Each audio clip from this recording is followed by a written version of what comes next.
Congratulations to Magnus Carlsen, the winner of Norway Chess 2025. Magnus, there's so much that has happened today. How would you break down your classical game, and in which moments were you feeling like this tournament might be slipping out of your hands? Yeah, I was feeling that at several points, but yeah, what could I do? I just had to fight, and it never felt hopeless. Like, I always felt that there was some counterplay, yeah, I kept fighting and managed to pull through. What was going on in your mind throughout the final moves of the game, where you were in huge time pressure and you had to keep looking at the other game too, whether Gukesh has winning chances, whether to take the draw or not? Yeah, at that point, I understand, like, I missed a fairly simple win earlier, and the main thing for me was to make sure that I don't lose and make sure that Gukesh doesn't win, right? So I was looking over, and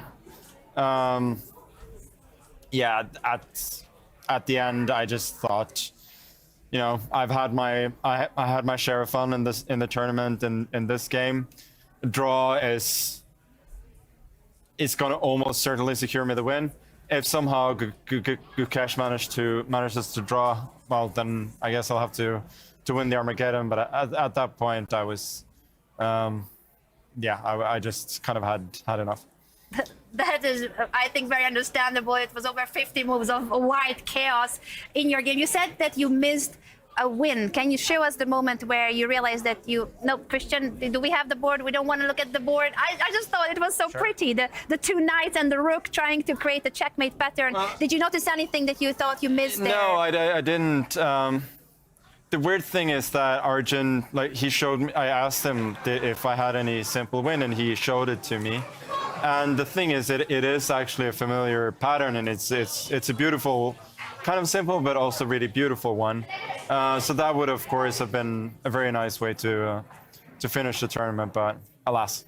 Can you tell us which moment he pointed out, Arjun? Yeah, it was when he played Queen B5, and which is basically the only way not to resign on the spot. Well, maybe Queen A5 was possible as well. But no, yeah, he has to go to B5. But yeah, F5. This is what he showed me, and it's actually a very typical theme. So, you know, that would have been a classier way to finish the tournament. But yeah, that's the way it is. I think it was still very impressive that you won the tournament, especially after what you had to go through in the middle of the tournament. Can you please tell us what it was like from your perspective, what happened against Gukesh, and how did you manage to recover? Yeah, that game was tough, of course. There was, of course, one moment against Fabi where I could have lost, but that felt like a little bit random, and I thought in general I did a decent job defending in that game. But apart from that, things have sort of been going according to plan for more than 5.5 games. And then, of course, everything kind of comes apart. And yeah, ever since then, it was next day I was trying to recover, and to some extent, like, I lost a little bit of interest in the tournament, but I wanted to still try. And when Fabi sort of miraculously lost against Arjun, I thought, well, at least now I have a chance, and yeah, managed to pull through. Magnus, one of the goals that you stated after that painful defeat was that you wanted this tournament, you wanted to show that you can dominate, and you're still by far the best chess player on the planet. You still won the event. What is next for Magnus? I don't know. I think that overall I was definitely a deserving winner still, and even though certain games could have gone either way, like +2 as a classical score is probably on the lower side of what I could expect from the positions that I had. But we'll see. I don't think I'll be signing up to play every classical tournament just to prove something. It's like far too stressful for what I wanna do. But it was nice to see that at least, you know, that I'm still very good. Have you enjoyed the process the last few days? Have you enjoyed the games? No. I kind of enjoyed today more than yesterday. Yesterday it felt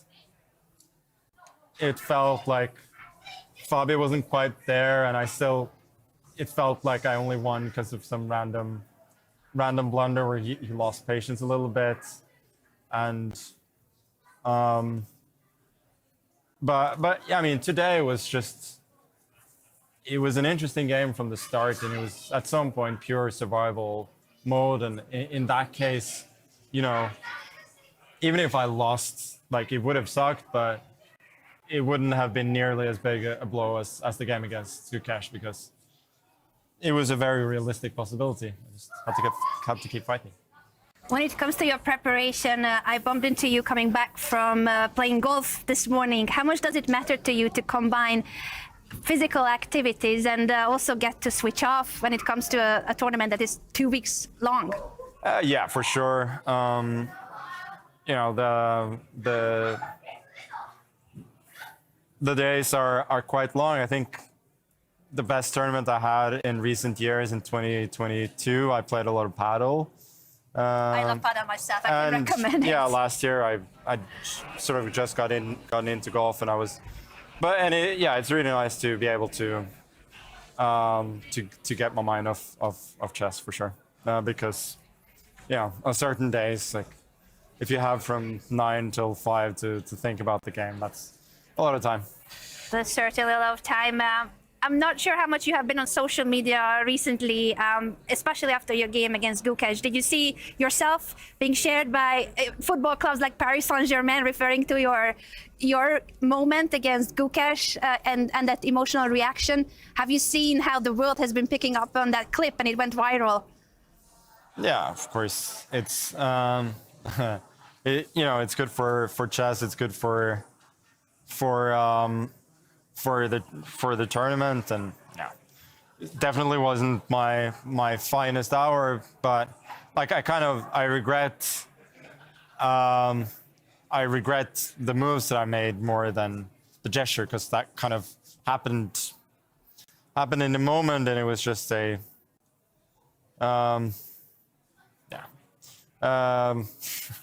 was a fun, what can I say, but the history will still at least show that I won the tournament. So. Even if people may not care about that.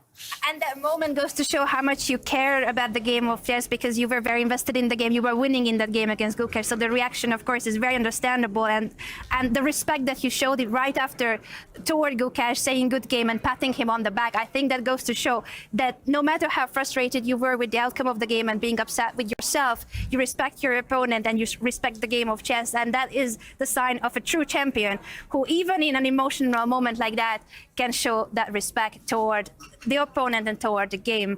I think what everyone was saying, that we need to encourage players to be more emotional, to have those reactions, because it's good for the game of chess. So thank you, Magnus. I think we all appreciate it. Well, again, people have got to realize that in those moments,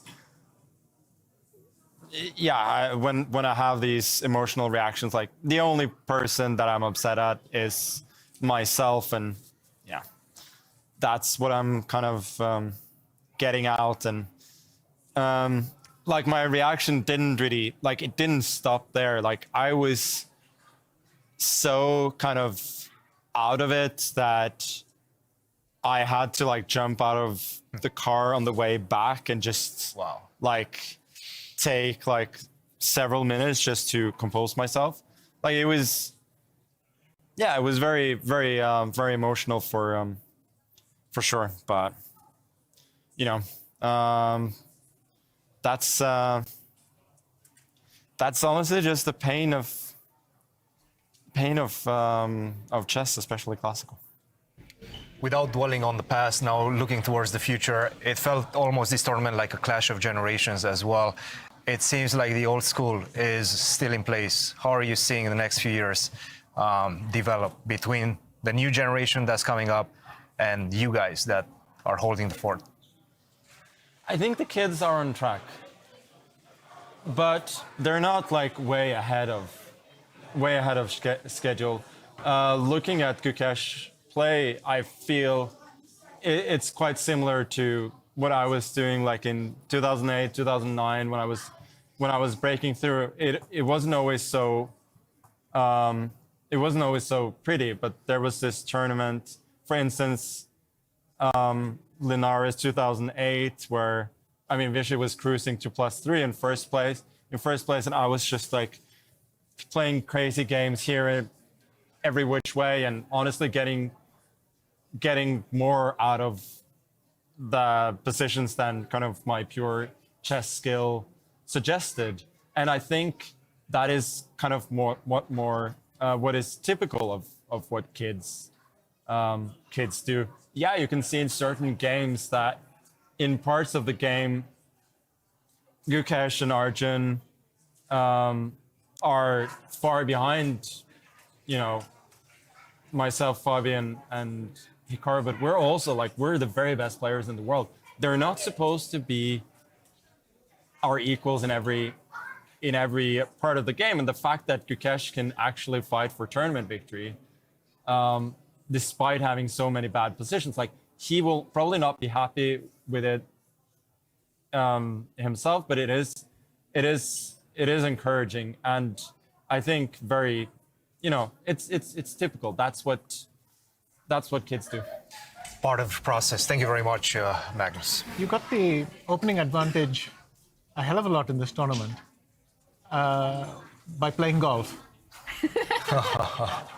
Do you think just your opponents are much more ambitious nowadays? Do they come at you? I don't know. I feel like it was kind of random. Of course, in the game against Gukesh, I played kind of so poorly in the opening that you kind of had to be ambitious, and in the other games like Wei Yi, well, I should have been nothing, but I kind of managed to get something there. Then Fabi also should have been nothing. I don't know. I think it's a bit random.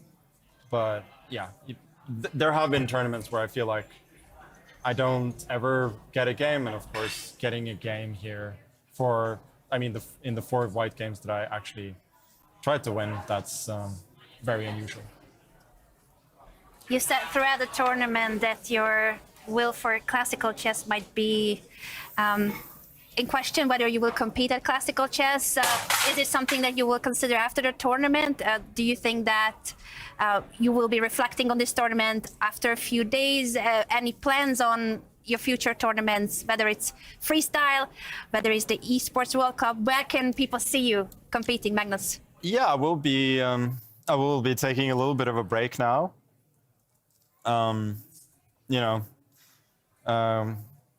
Go on a honeymoon, actually, which is kind of Congratulations!